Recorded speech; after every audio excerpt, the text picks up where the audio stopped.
की जय। सदगुरु श्री पूरन साहेब की जय। सदगुरु श्री राम स्वरूप साहेब की जय। बोलिए वर्तमान आचार्य गुरुदेव की जय।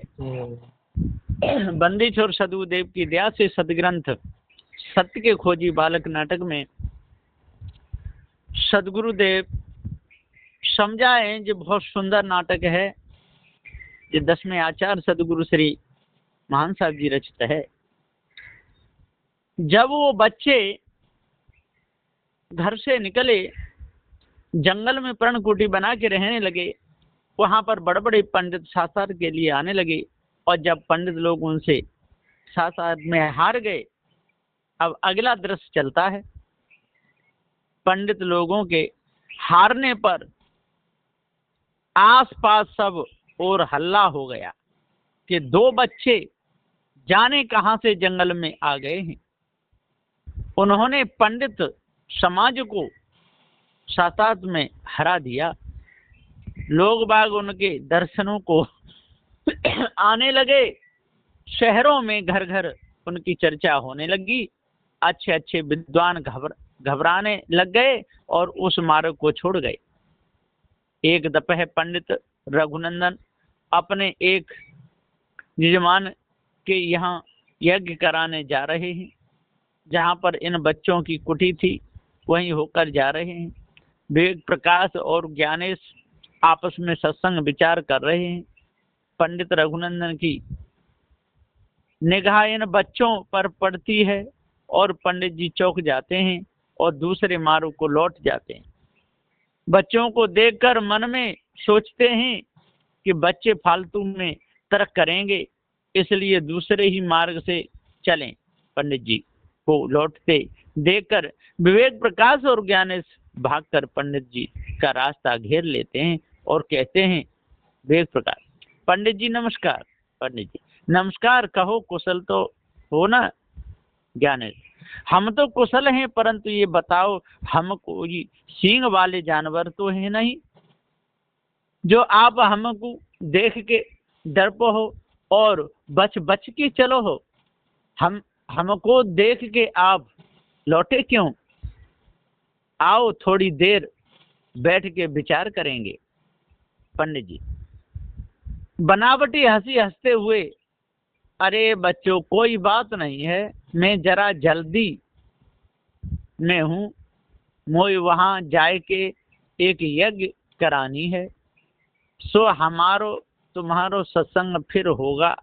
विवेक प्रकाश, पंडित जी यज्ञ से कहा लाभ होवे है,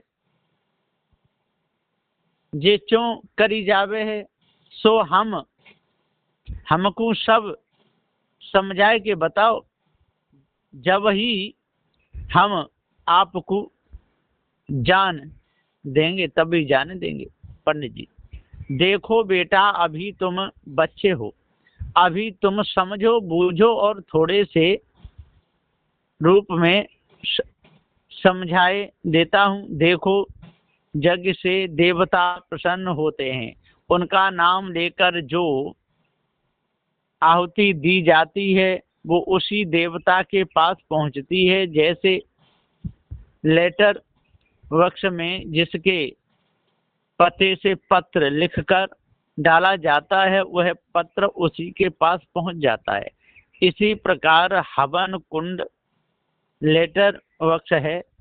इसमें जिस देवता का नाम लेकर सामग्री डालते हैं, वह भोग उसी देवता को पहुंच जाता है। फिर उस भोग को पाकर देवता प्रसन्न होते हैं। देवता प्रसन्न होकर पानी की वर्षा करते हैं, जिससे अन्न पैदा होता है।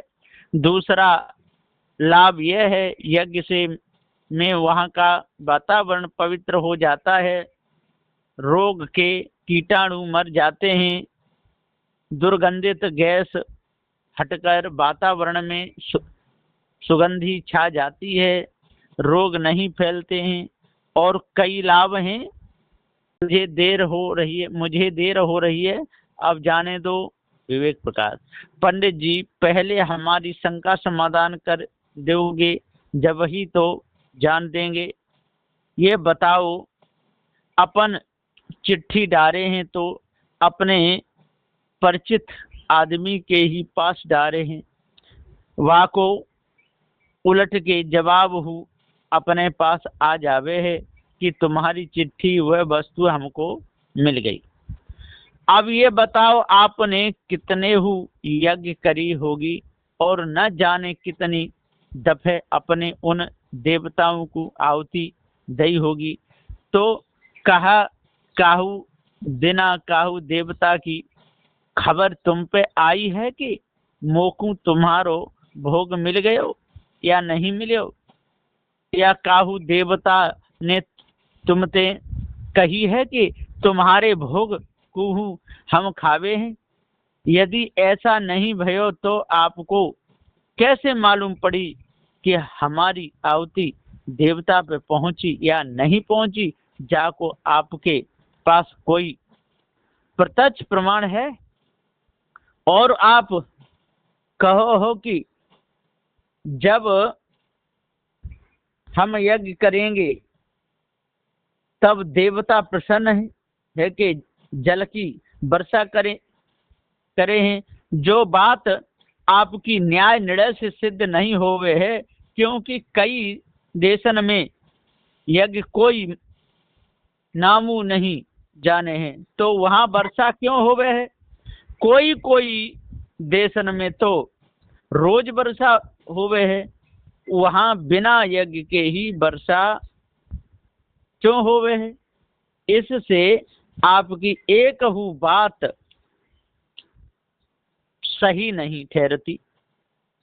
पंडित जी, जब तुम यज्ञ करो हो तब सुगंधी के आसक्त जीव आपके व हवन कुंड में स्वाहा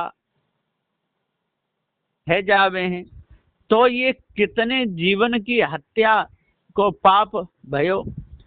आप इतनी घी सामग्री फिजूल में अग्नि में जरा के नष्ट कर देव हो और जीव हत्या को पाप लाधो हो। जाते जे घी सामग्री काहू गरीब भूखे आदमी के मुख कुंड में पड़े तो वाकी आत्मा संतुष्ट तो होवेंगी, तो वो तुम्हारी यज्ञ सफल मानी जाएगी। वो विचारो तुमको आशीष देवेगो। और आप कहो कि यज्ञ ते वातावरण शुद्ध है जावे है और सुगंधित है जावे है, रोग के कीटाणु मर जावे हैं। तो पंडित जी, जैसे आपकी यज्ञ यहाँ पे है रही है, हजारन रुपए की आप सामग्री घी वाले फूंक रहे हो, वाकी खुशबू वहाँ पे छाई गई। अब थोड़ी ही देर में आंधी आवेगी तो वह सुगंधी को उड़ा के जाने कहाँ ले जावेगी, और आपको वातावरण फिर अशुद्ध है जावेगो तो जाने कहाँ फायदा भयो। हजारन की सामग्री फूकी तो हु कछु फायदा खास नहीं भयो। तो पंडित जी महाराज, आप जात रहते जा बिचारी भोली भाली जनता को बेवकूफ क्यों बनावो हो?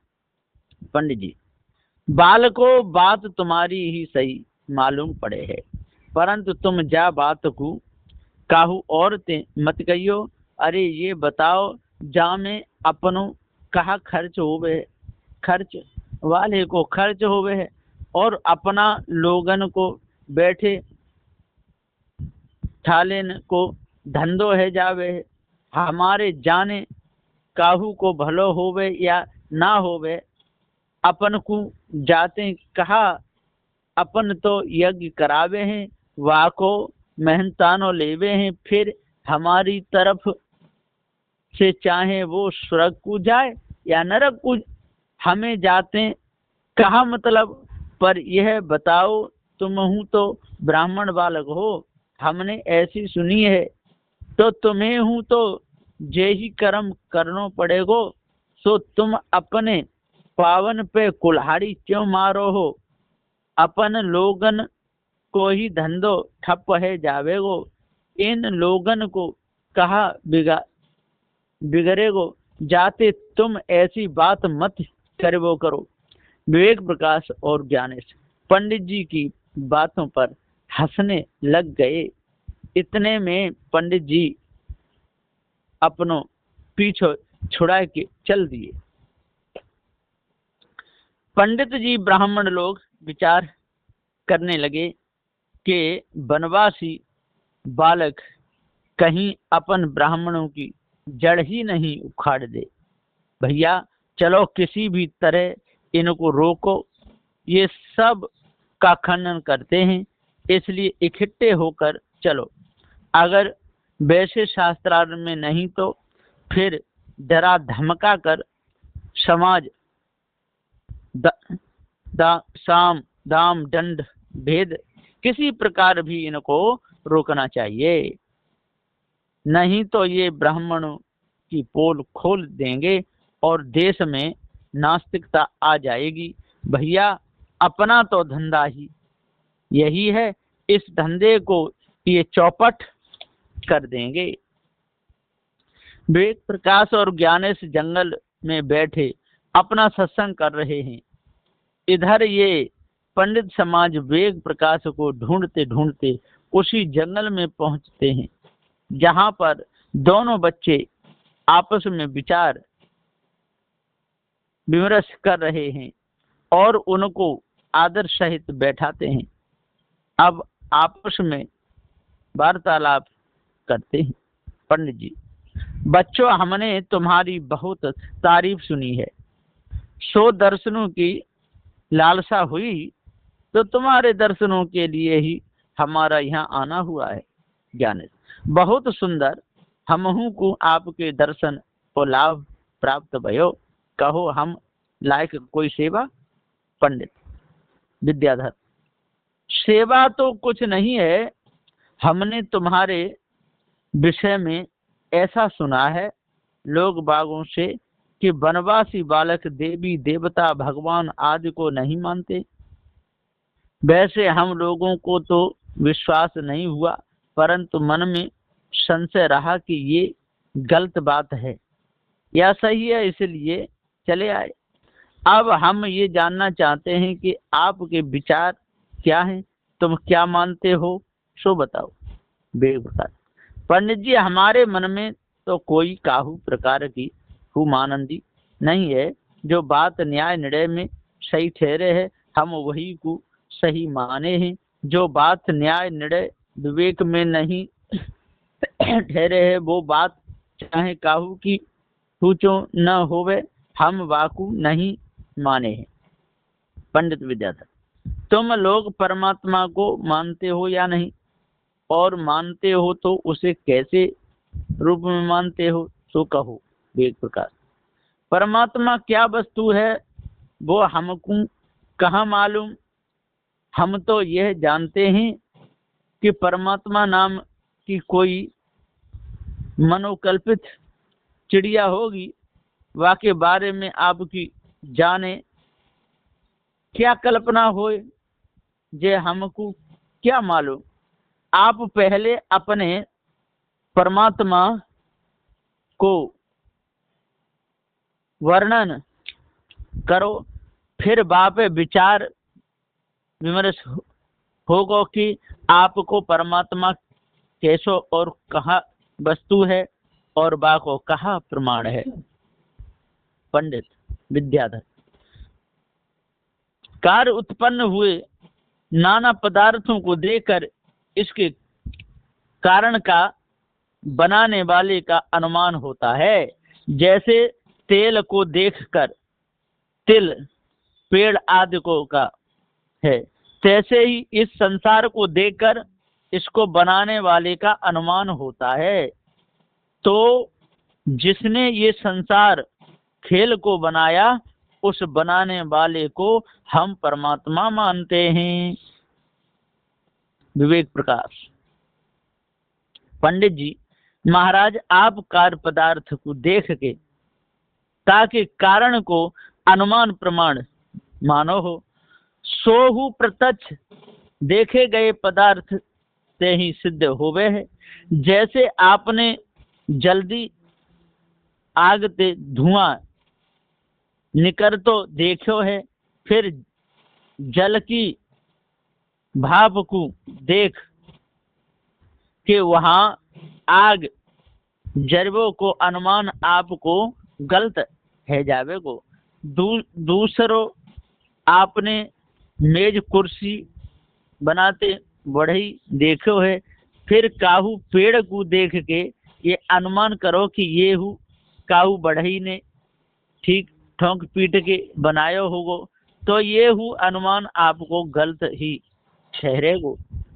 वहां लकड़ी आग धुआं को पहले आपने प्रत्यक्ष देखो है, तब आप पहाड़ में बर्फ की भाप देख के अग्नि को अनुमान लगाओगे।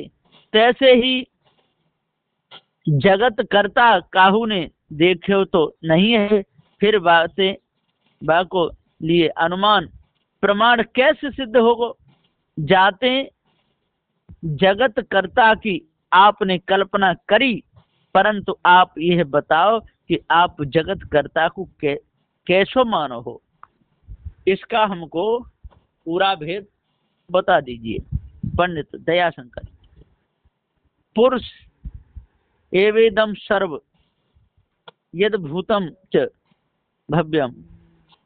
श्वेतासुर उपनिषद मंत्र 15। अर्थ, जो कुछ पूर्व में दृष्टि से देखा है, अब दिख रहा है और आगे दिखाई देगा, सो सब परमात्मा अधिष्ठान का ही स्वरूप है।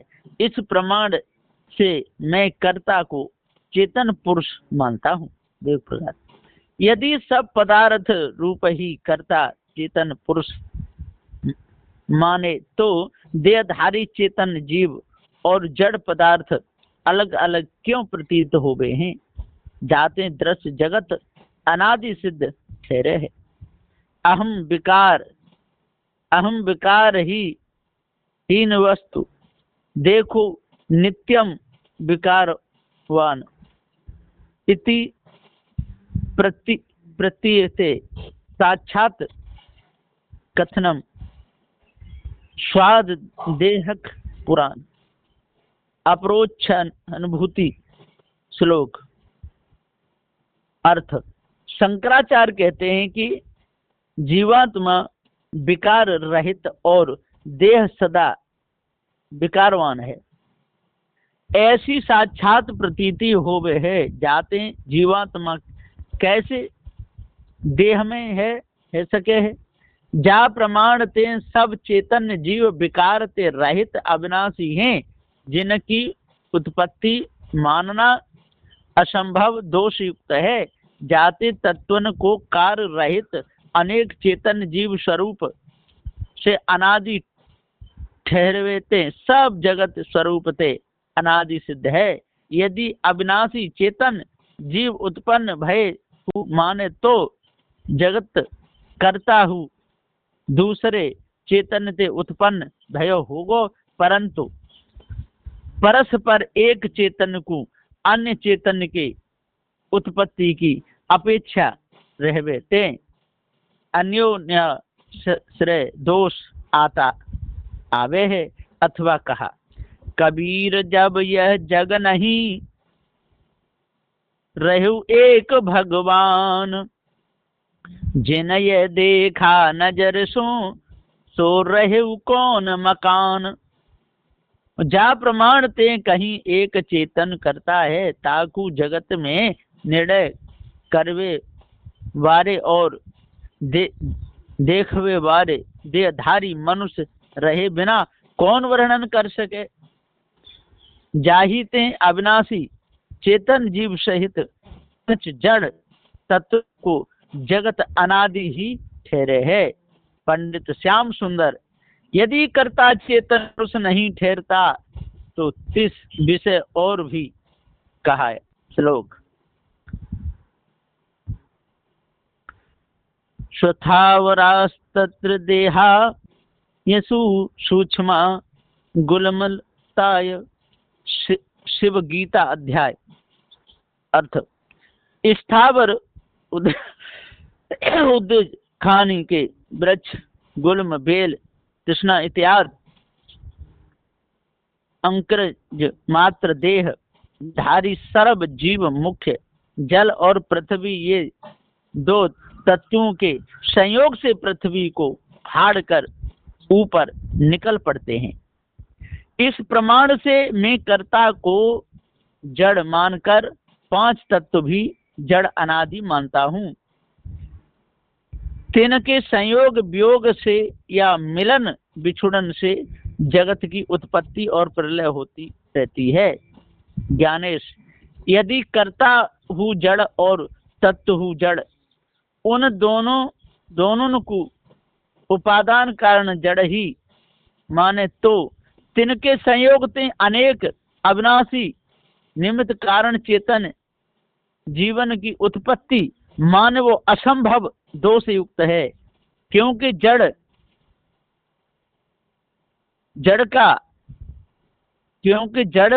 प्रकाशा योगत प्रकाश, सांख्य सूत्र 145। अर्थ, जड़ में जगत की उत्पत्ति का ज्ञान ही नहीं। और शंकराचार्य का कहना है कि मनुष्यों का जो सर्व पदार्थों के विषयों का व्यापार होता है वही चेतन जीव का चिन्ह है। अर्थात चेतन जीव के सर्व वस्तु विषयों के व्यापार जड़ देह से होते ही नहीं। इन दो प्रमाणों से केवल संयोग वियोग से सर्व जगत की उत्पत्ति और प्रलय करने का ज्ञान तथा इच्छा शक्ति जड़ में है नहीं। इसलिए चेतन जीव सहित सर्व जगत अनादि सिद्ध है, ऐसा उन बच्चों ने उन पंडितों से कहा। बोलिए श्री सद्गुरुदेव की जय।